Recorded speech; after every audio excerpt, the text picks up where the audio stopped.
They were supposed to be gone for one night. 3 friends, 1 trail. A simple weekend trip deep in the Appalachian Mountains. They never came back. Logan, Chris, and Mia set out just before noon, joking, filming clips for social media, acting like nothing in the woods could touch them. They picked a remote stretch of trail, no crowds, no cell service, just miles of trees and quiet. Too quiet. By the time they reached their campsite, Mia noticed it first. No bugs, she said, swatting the air. Not even mosquitoes. Logan laughed. Enjoy it while it lasts. But Chris didn't laugh. Listen, he said. They did. Nothing. No wind, no birds, no distant rustle of animals. Just silence. That night they built a fire.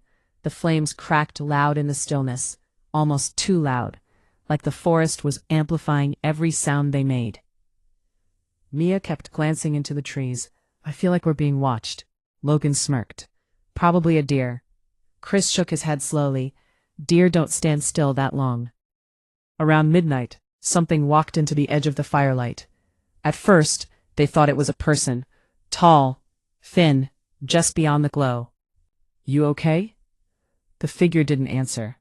It just stood there. Then it took 1 step closer. The fire flickered. And for a split second, they saw its face, or what should have been a face. Too smooth, too blank. Mia screamed.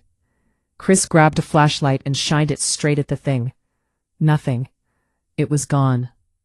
Just trees again. But the silence was back, heavier now, pressing against their ears. Pack up, Chris said. Now. They didn't sleep, didn't talk much either. Just packed in a rush, hands shaking, eyes scanning the dark. When they finally left at first light, the forest felt wrong. Paths didn't look the same. Landmarks had shifted. Even the sun seemed off. We're going the right way, right? Mia asked. Yeah, Logan said, but his voice cracked. Hours passed. The trail should have led them out by now. Instead, they found something else. Their campsite. Same fire pit. Same half-burned logs. Same footprints. Impossible, Mia whispered. We've been walking straight, Chris said. Not straight enough, Logan muttered. That's when they heard it. Voices. Faint at first. Then clearer, calling their names.